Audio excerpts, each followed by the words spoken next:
Today, Dane County Executive Joe Parisi joined Alliant Energy and Sunvest Solar executives to celebrate the installation of a new solar project in Cottage Grove. The Yahara Solar Project is projected to be completed later this year. Parisi and others celebrated the first solar panels being installed on that 90-acre solar farm.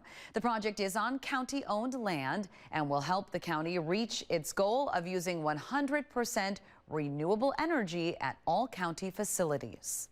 Really proud not only that we're hitting our 100% renewable goal, but the manner in which we're doing it, involving the community, creating local jobs, and doing what we believe our community wants us to do, and that's create a sustainable future for our children. The 17-megawatt solar project will produce more than 36 million kilowatt hours of renewable electricity per year.